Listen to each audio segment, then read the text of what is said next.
Bonjour à toutes, bonjour à tous et bienvenue dans ce nouveau numéro d'Accès Direct, votre émission d'information et de rencontres en Savoie-Mont-Blanc. Nous sommes le mercredi 23 janvier 2019. Au programme ce soir, je recevrai le directeur de l'Office de tourisme de Saint-François-Longchamp dans notre rubrique Un jour, une station. Et puis je recevrai également le biathlète de l'équipe de France handisport Benjamin Davier qui nous parlera de sa saison après les Jeux paralympiques. Et enfin nous parlerons lifestyle avec les blogueuses de la Gazette des Blondes, Julie et Marine. Mais avant de recevoir mes invités, j'accueille Fanette pour les titres du journal. Salut Victoria. Salut Fanette. Très bien cette première. C'est Tout un se peu passe le bien. stress, mais pour le moment ça va. On a des téléspectateurs bienveillants. Et oui, j'espère. On évoque avec toi dans le journal tout à l'heure les familles d'accueil de la vallée de l'Arve. Voilà, c'est le deuxième épisode de la série de la semaine. Je me suis intéressée effectivement à cette association qui est mobilisée depuis plusieurs mois, voire plusieurs années dans la vallée de l'Arve et qui accompagne notamment les jeunes réfugiés. Et ce soir, on s'intéresse aux familles d'accueil puisque certaines familles accueillent chez eux un de ces jeunes. Et un tout autre sujet, le musée de l'Élysée du côté de Lausanne. Voilà, c'est le musée de la photo avec deux photographes qui s'exposent jusqu'à dimanche, donc il faut faire vite. Mathieu Brugman qui s'intéresse plutôt à la Syrie et le chinois Liu Bolin. Là, c'est ce qu'on aperçoit, un très beau reportage de Jean-Paul Crespi. On enchaîne tout de suite, Fanette, avec la revue de presse et on commence avec une inquiétude des autorités suisses. Une inquiétude qui s'affiche à la une de la Tribune de Genève aujourd'hui. La ville, le canton de Genève et 4 particuliers ont en effet déposé une nouvelle plainte contre X pour demander la fermeture de la centrale du Bugey. Elle est exploitée, pour rappel, par EDF. Elle est la plus vieille de France après celle de Fessenheim. 3 des 5 réacteurs ont en effet 40 ans. Depuis les années 2000, nos voisins genevois ont comptabilisé 90 incidents. La centrale étant à moins de 100 km, autour de 60 de la frontière genevoise. Voilà, ils s'estiment légitimes pour cette plainte. Il y avait déjà eu une première plainte classée sans suite en 2016. Donc là, ils espèrent que ça va aboutir. Je pense qu'on aura l'occasion d'en reparler parce que ça fait pas mal de bruit. On enchaîne avec du cinéma. Oui, du cinéma avec les nommés des Césars 2019 qui ont été présentés aujourd'hui et le festival d'animation d'Annecy a publié la liste des 3 longs métrages d'animation qui ont été nommés. Parmi eux, Dilili à Paris qu'on avait pu voir en film d'ouverture en juin 2018 ou encore Pachamama qui avait été présenté pour sa musique et enfin Astérix le secret de la potion magique.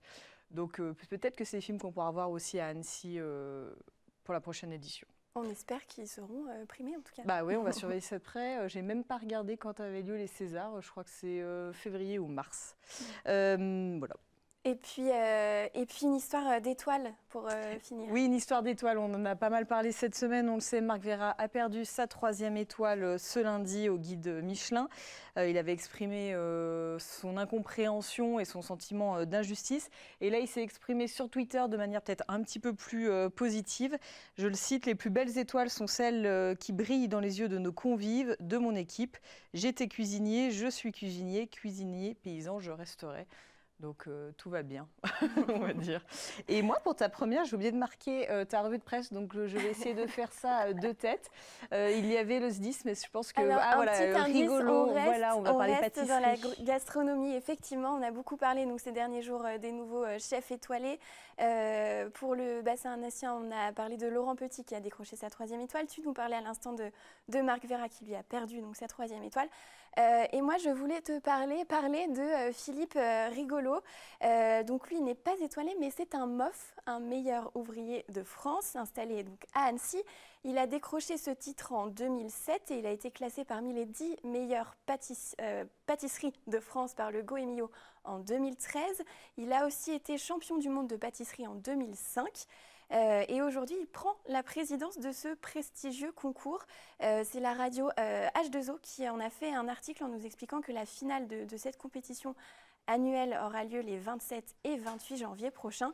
Et donc, c'est à l'issue de cette finale que l'ancien participant et désormais renommé chef pâtissier prendra ses fonctions donc, de président de la Coupe du Monde de pâtisserie. Et donc ensuite une petite plongée dans une eau à 4-5 degrés, je crois. 6 degrés, on me ça dit va. 6 degrés, 6 voilà. degrés. Oui, et puis je connais des frileux et des frileuses dans l'équipe qui, pour le coup, ne pourraient pas faire ce métier. Le groupe aquatique des sapeurs-pompiers de Haute-Savoie, en tout cas, ne craint pas le froid.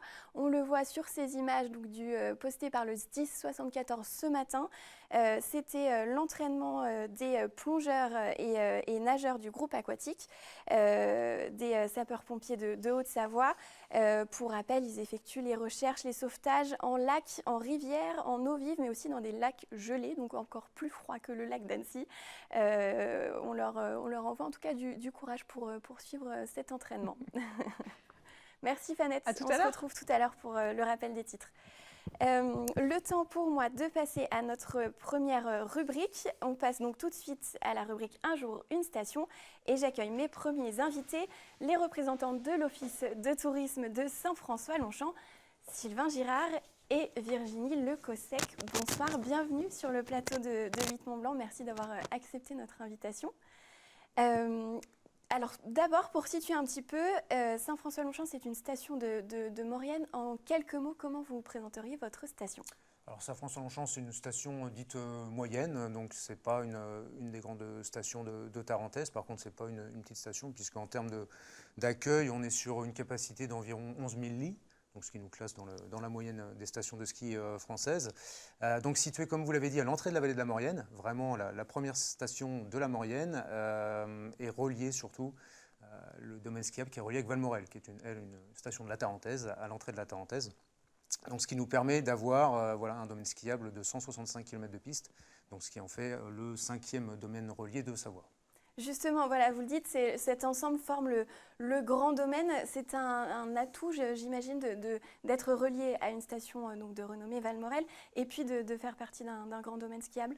Oui, c'est tout à fait ça. C'est-à-dire que ça nous permet à la fois d'offrir une prestation de qualité en termes de ski, évidemment, avec, vous pouvez le voir sur les images, avec cette offre de 165 km de piste. Et puis, à côté de ça, ça nous permet également de rester à taille humaine, c'est-à-dire d'avoir des valeurs, de conserver des valeurs de montagne, de stations de montagne, et qui nous permet d'être bien placés, d'avoir une clientèle très fidèle. Vous avez un petit peu répondu, mais qu'est-ce que vous diriez, qu'est-ce qui vous différencie, qu'est-ce que vous diriez aux skieurs pour les convaincre de venir skier chez vous plutôt qu'ailleurs ? Alors, chez nous, on a beaucoup de soleil. C'est un panorama, comme vous le voyez, qui est très ouvert. On a vraiment beaucoup de pistes qui sont de niveau très accessible, donc plutôt orientées famille. Pour les débutants, c'est juste parfait. Et pour les enfants, c'est également très sécurisant parce que comme on est un cirque, on redescend toujours vers la station. Donc ça, mélangé à beaucoup de soleil, une très bonne ambiance, parce qu'on retrouve, de par la taille de la station, vraiment une cohabitation et vraiment une ambiance très sympa avec les commerçants. Donc je pense que tout ça, ça fait un petit peu nos petites différences. Est-ce que vous avez fait un premier bilan après les vacances de Noël ? Comment se passe votre saison ? On a un premier bilan très positif, vraiment très positif, dans le sens où, avec l'enneigement, on a une clientèle qui avait un petit peu déserté la station, en tout cas sur cette période de Noël, Nouvel An, qui est revenue. Et de fait, on a fait des très bonnes vacances de Noël et puis des vacances, la semaine du Nouvel An, une très très bonne semaine. On était quasiment remplis à 100%. Donc on est super content sur ce début d'hiver. Et puis pour la suite, je pense que vous allez me poser la question. Exactement, un petit pour peu. les vacances pour de la février. suite, les vacances de février, c'est quelque chose chez nous qui fonctionne très bien traditionnellement. Donc là on a des chiffres de remplissage qui sont tout à fait cohérents et tout à fait positifs. Ce qui est encore plus intéressant pour nous, c'est qu'on a une vue sur le mois de mars qui est très intéressante en termes de demande, en termes de remplissage. Donc ce qui annonce une saison d'hiver réussie. Et puis la neige est au rendez-vous finalement ? La neige est au rendez-vous. fait. Là, on est parti tout à l'heure de la station, il neigeait très fort. Et puis toute la semaine prochaine, ils annoncent encore des grosses chutes de neige. Donc que du positif pour nous. Virginie, quels sont les événements incontournables de cette saison 2018-2019 ? Peut-être 2 ou 3 temps forts, que ce soit pour les vacanciers, mais aussi pour les locaux, les habitants ? Oui, bien sûr. Donc on en a plusieurs. Le prochain a lieu la semaine prochaine. Il s'agit d'une Coupe d'Europe de ski cross. Donc on accueille 2 étapes depuis plusieurs années maintenant. Ça mobilise vraiment toute l'équipe et au-delà de ça, tous les partenaires et toute la station. Donc pendant 2 jours, on va voir défiler vraiment des athlètes géniaux et qui vont vraiment donner du grand spectacle. Donc c'est quelque chose qui nous tient énormément à cœur. Et on enchaîne le samedi donc sur la Coupe de France de ski cross également, avec toujours une superbe piste qu'on prépare au maximum. On a également les Carottes, qui est une course de chiens de traîneau. Donc on accueille cette année en mars la 16 et date 17 mars. 16 et 17 mars, donc sur 2 jours également. Donc du beau spectacle pour les familles avec un départ en centre-station. Donc on peut voir les On a loulous, etc. beaucoup parlé de la Grande Odyssée. C'est là Oui. aussi une course de traîneau, de chiens de traîneau C'est ça. assez impressionnante, avec trois étapes, je crois, sur votre territoire. Alors 2 étapes cette année, oui. D'accord, tout à 2 fait. étapes. Mm. Et donc la Lake Road, c'est ça? Les Carottes. Les carottes, j'y Tout étais à fait. presque. Et puis j'ai vu que si on aime le fromage, on est plutôt servi à Saint-François-Longchamp, entre le Beaufort Tour, la raclette chaud et bien d'autres dégustations. C'est aussi une façon de faire découvrir le patrimoine local. D'autant qu'on est au cœur de l'AOP Beaufort. On est vraiment au cœur, donc la production de Beaufort se fait chez nous, sur nos alpages, sur nos pâturages. Donc bien évidemment, on a à cœur de montrer à tous nos vacanciers tout ce qu'on peut faire sur notre territoire en direct. Justement, vous parlez de ce qu'on peut faire en dehors du ski. Si on veut faire un petit peu d'autres activités, qu'est-ce qu'on trouve chez vous? On trouve ce qu'on va trouver un petit peu dans toutes les grandes stations de ski françaises. On a la particularité chez nous d'avoir un centre de balnéothérapie, qui est un vrai centre pour la remise en forme, le bien-être. Et c'est une particularité parce que c'est le seul centre de ce type en Maurienne. On a également une luge 4 saisons, une luge sur rail, donc qui fonctionne été-hiver et qui plaît autant aux petits qu'aux grands. Qu'est-ce qu'on a comme autre activité un petit peu? On a les chiens de traîneau, bien entendu. Les chiens de traîneau, voilà. parapente, je vous dis toutes les activités qu'on va retrouver dans toutes les stations, les grandes stations de ski françaises en tout cas. Et puis si on veut plus d'informations, on peut vous retrouver facilement avec le hashtag MySLF pour My Saint-François-Longchamp. C'est presque ça, Victoria, Ouais. c'est MySFL, comme Saint-François-Longchamp. Dans l'anglais mieux, effectivement. Oui. Expliquez-nous un petit peu ce hashtag pour Alors, terminer. donc le hashtag a été vraiment lancé l'année dernière. On travaille vraiment dessus. Il s'agit, au-delà d'être une marque territoriale pour nous, d'un marqueur qui représente vraiment les valeurs de notre station et à travers lequel tous nos visiteurs en fait, peuvent se reconnaître, et surtout les visiteurs internationaux pour qui Saint-François-Longchamp c'est très long. Du coup, le MySFL, c'est tout de suite plus simple et ça permet de nous reconnaître assez facilement. Merci beaucoup Sylvain Girard, Virginie Lecossec d'être venus sur notre plateau. On vous souhaite une belle saison et du bon ski. Merci beaucoup. Merci beaucoup. Merci à pour vous. l'accueil. Au revoir. Au revoir. Merci. Et donc on continue l'émission toujours dans l'univers du ski, mais cette fois avec un athlète. J'accueille sur le plateau Benjamin Davier. Benjamin, bonjour. Bonjour. Vous êtes fondeur biathlète et vous faites partie donc de l'équipe de France handisport. Vous avez fait briller le biathlon français l'année dernière aux Jeux paralympiques de Pyongyang. Et vous débutez plutôt très bien cette saison avec plusieurs victoires déjà en Coupe du Monde, c'est bien ça? Oui, c'est exact. C'est vrai que le début de saison a été, on va dire, mentalement un peu compliqué pour moi, suite après les Jeux de Pyeongchang. Mais effectivement, j'ai réussi quand même à attaquer sur des victoires. Et là, encore, il y a 15 jours, une semaine en arrière, donc reconcrétiser sur des victoires. Et ça fait que là, pour le moment, je suis en tête du classement général de la Coupe du Monde. Donc c'est vrai que ça fait vraiment plaisir de débuter comme ça à 15 jours des championnats du monde. Un début de saison compliqué, vous parlez de l'après-Jeux paralympiques. Justement, dans quel état d'esprit êtes-vous au niveau sportif, mais aussi au niveau de la motivation quand on a quand même tout gagné? Comment on se remotive pour une nouvelle saison? C'est vrai que, comme on dit, les Jeux, c'est tellement le Graal et on met tellement tout en place pendant 4 ans pour arriver à espérer avoir des médailles. Et c'est vrai que quand on devient champion olympique ou paralympique, et pour moi le cas de paralympique, c'est vrai que derrière c'est compliqué de se remotiver pour repartir sur une saison, et on a envie de profiter de tous ces moments-là, de ce bonheur, de profiter en famille, de tout ça. Et c'est vrai que derrière de repartir sur des longues séances d'entraînement, c'est un peu compliqué, mais voilà, après, on se remet des objectifs on va dire, différentes victoires ou différents titres qu'on n'a pas encore. Et du coup, on arrive à se remotiver comme ça. Ouais. En plus, vous avez été fait chevalier de l'Ordre de la Légion d'honneur. Qu'est-ce que ça, donc suite aux Jeux paralympiques, qu'est-ce que ça représente pour vous, cette médaille en plus? Ça représente beaucoup de choses. C'est une très belle distinction aussi redonnée par notre président de la République. Donc forcément, c'est quelque chose de très, très, très honorable. Et c'est vrai que pas tout le monde, peut l'avoir. Donc c'est vrai que nous, c'est une énorme chance moi particulièrement de l'avoir. Et c'est vrai que c'est quelque chose qui va me suivre tout au long de ma carrière et de ma vie aussi après le sport. Donc forcément, c'est vraiment, ouais, c'est exceptionnel. Ouais. On rappelle juste votre palmarès quand même l'année dernière aux Jeux. Alors au jeu, je fais 3 médailles d'or et 2 médailles d'argent. Donc vraiment de belles performances. Et justement en mars 2018, donc pour la première fois, la soirée des champions a rassemblé les athlètes valides et handisport. Donc pour vous féliciter pour ces performances. Est-ce que ces Jeux, est-ce que vous avez l'impression en tout cas qu'ils ont donné de la visibilité et une reconnaissance aux athlètes handisport? Oui, c'est vrai que France Télévisions, ils ont fait vraiment des retransmissions de jeux, donc vraiment exceptionnelles. Ça avait déjà débuté un peu pour nous en hiver, donc sur Sochi. Et Sochi, ils ont déjà fait des belles audiences. Et là, c'est vrai que nous, on était un peu en contact aussi avec France TV, donc on savait à peu près les directs, le nombre de téléspectateurs qu'il pouvait y avoir. Et c'est vrai que donc, moi, quand je courais, ça faisait à peu près 2h30 du matin ici en France.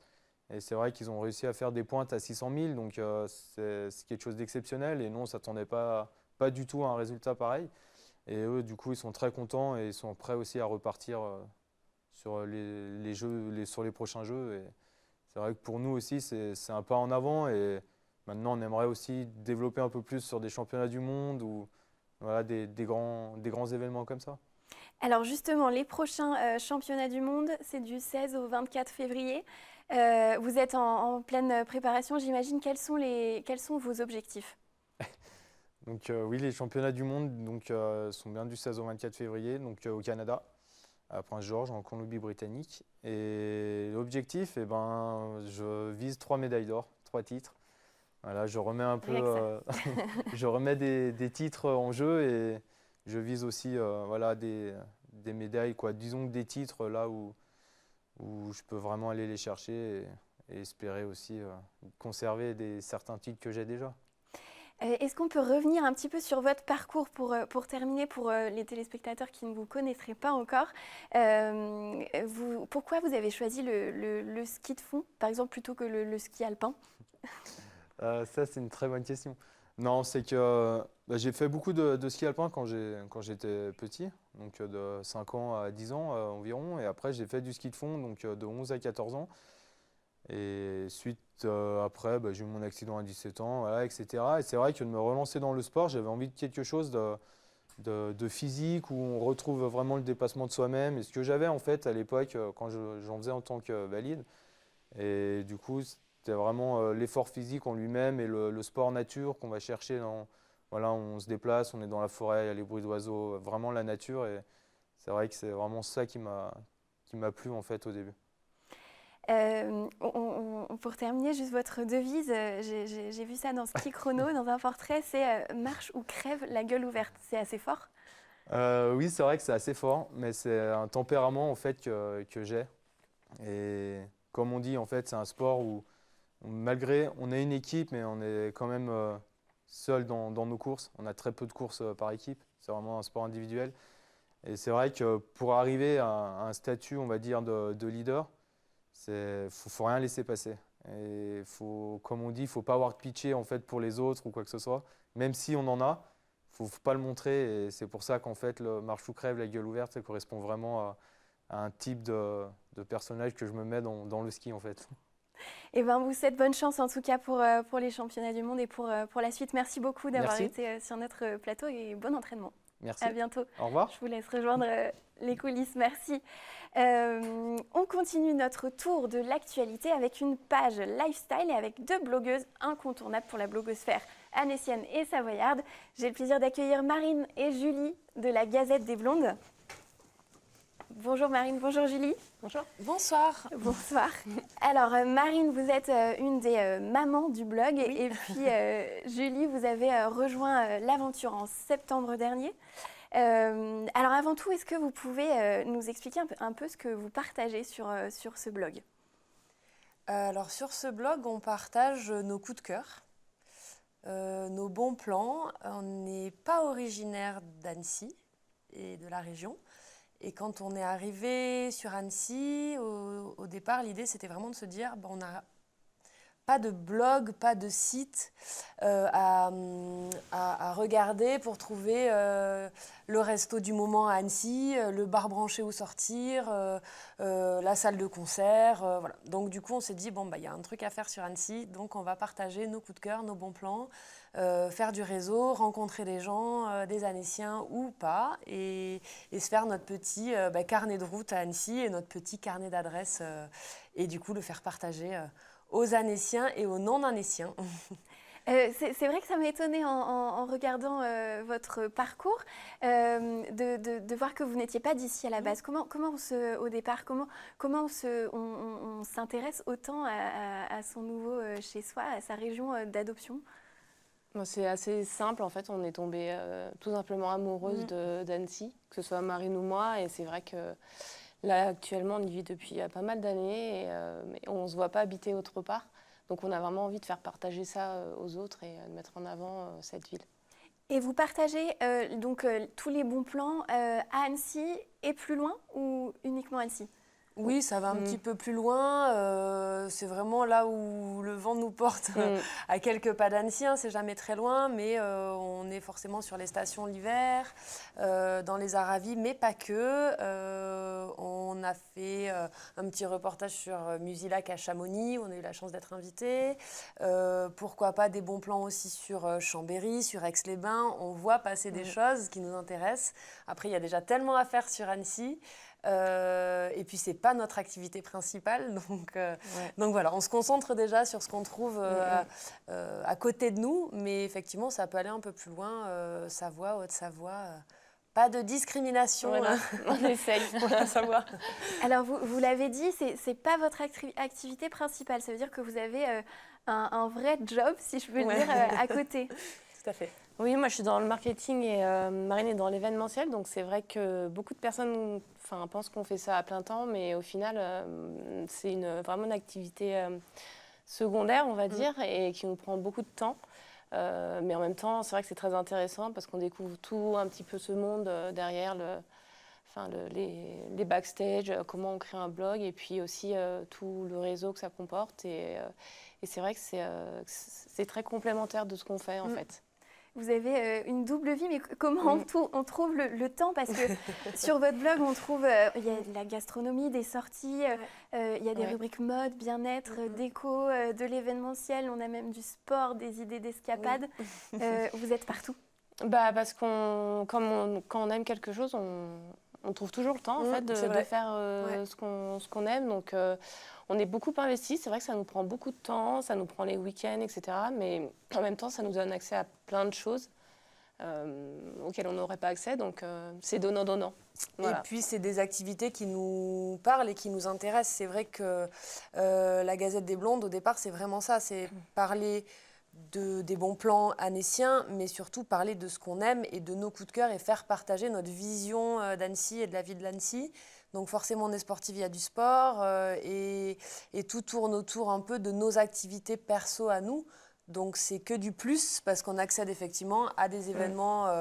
Donc on dit c'est un peu notre façon d'avoir nos hobbies un peu financés par ce blog et faire partager du coup nos hobbies, les événements, le sport, la gastronomie via la Gazette. Donc c'est plutôt chouette. On est plutôt contente. Et vous avez une particularité, une petite touche bien à vous, c'est qu'on vous voit rarement, donc on a de la chance ce soir sur 8 Mont Blanc de pouvoir vous voir. Mais sinon, vous cachez généralement. C'est aussi une façon de mettre en avant ce que vous dites plutôt que vous. Tout à fait, c'est le choix de départ. Nous, on ne parle pas de nous, on n'est pas... On est des blogueuses, mais c'est vrai qu'on ne parle pas de notre vie à nous, on parle des autres gens, des gens qui font la région, la richesse de la région, tous les créateurs qu'il peut y avoir dans la région.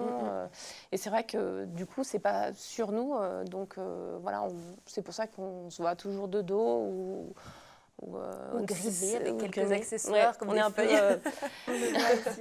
on rigole des fois, on dit qu'on est un petit peu les Daft Punk du blog, mais c'est vrai que au final c'est pas nous qu'on veut mettre en avant, c'est vraiment voilà Annecy, la région, parce que nous on est amoureuses là où on vit et ça nous fait extrêmement plaisir, et c'est vrai que c'est que du positif pour nous, et nous on parle vraiment positivement des gens et des adresses qu'on découvre, et voilà. Bon, alors je sais que vous n'aimez pas parler forcément de vous, mais juste un petit point sur votre parcours, notamment sur l'équipe, puisque Julie, vous avez remplacé récemment Olivia, qui était aussi cofondatrice du blog. Ouais. Comment se passe cette nouvelle collaboration ? Très bien. Oui, non, mais plutôt bien. Bon, on est amis depuis quelques temps avec Julie. Donc, elle a suivi la création du blog. Elle nous a même donné au tout début pas mal de bons plans et d'adresses quand elle passait dans les rues d'Annecy. Et ça nous a pas mal aidé au tout début à avoir un vivier d'adresses et d'articles à écrire avec Olivia. On a vécu un beau chemin avec Olivia. Elle a un métier aujourd'hui qui lui prend beaucoup de temps et qui est dans l'édition. Donc du coup, elle rédige beaucoup, elle écrit beaucoup. Donc elle ne se voyait pas faire ça à temps plein la journée professionnellement. Et en hobby le week-end à côté, ça faisait beaucoup. Donc Julie nous a rejoints au printemps. On a fait la passation avec Olivia. Et puis c'est bien, ça fait du sang neuf aussi, parce que quand ce n'est pas notre activité à plein temps, on s'essouffle un peu. Donc du coup Julie amène un nouveau regard, quelque chose d'un peu, et puis du peps, et je dirais la motivation que nous avec Olivier on pouvait avoir au départ, où c'était juste incroyable de faire ce qu'on faisait, et ça s'est un peu essoufflé, et là c'est bien parce que du coup avec Julie ça reprend un peu la pêche, et puis l'envie de faire découvrir aussi ses adresses à elle, et puis ses coups de cœur à elle qui sont parfois différents, beaucoup peut-être plus dans le sport aussi. Donc c'est bien, ça amène un nouveau souffle. On vous souhaite en tout cas plein de bonnes choses dans cette nouvelle collaboration. Merci beaucoup Marine et Julie d'être venues dans l'émission. On rappelle qu'on peut vous suivre sur Instagram, Facebook et bien sûr sur le site lagazettedeblondes.fr. Tout à fait. Merci beaucoup. Merci. À bientôt. Soirée, au revoir. Et on passe donc à notre dernière partie avec Monsieur Coréard, Denis Coréard, programmateur cinéma à Ciné-Malraux à Chambéry. Monsieur Coréard, bonsoir. Bonsoir. Merci d'être avec nous dans l'émission, dans Accès Direct.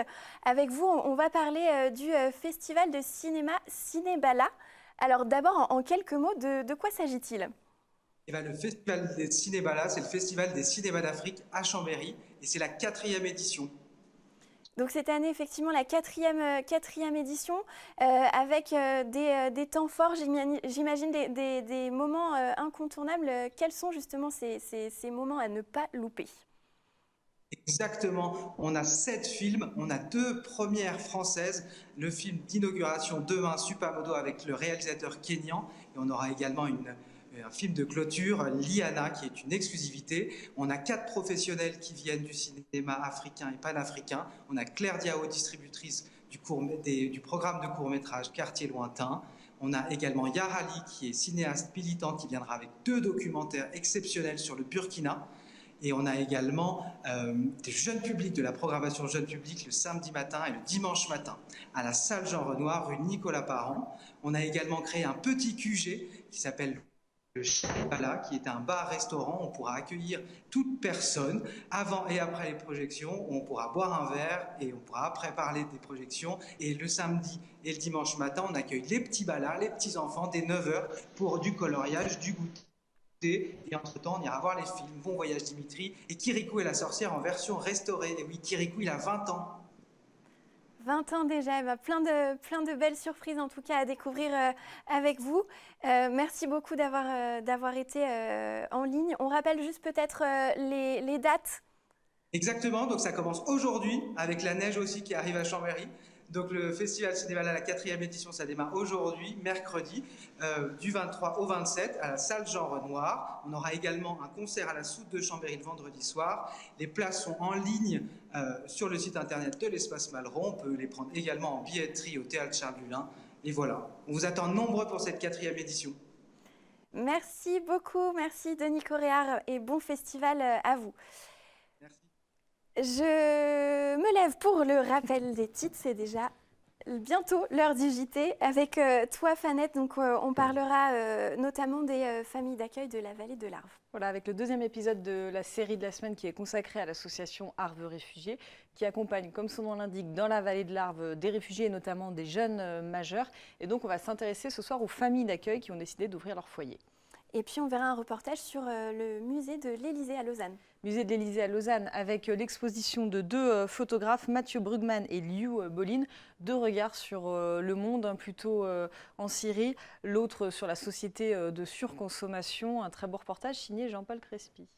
On se retrouve donc tout de suite pour le journal sur 8 Mont-Blanc, juste après une page de pub. Restez avec nous.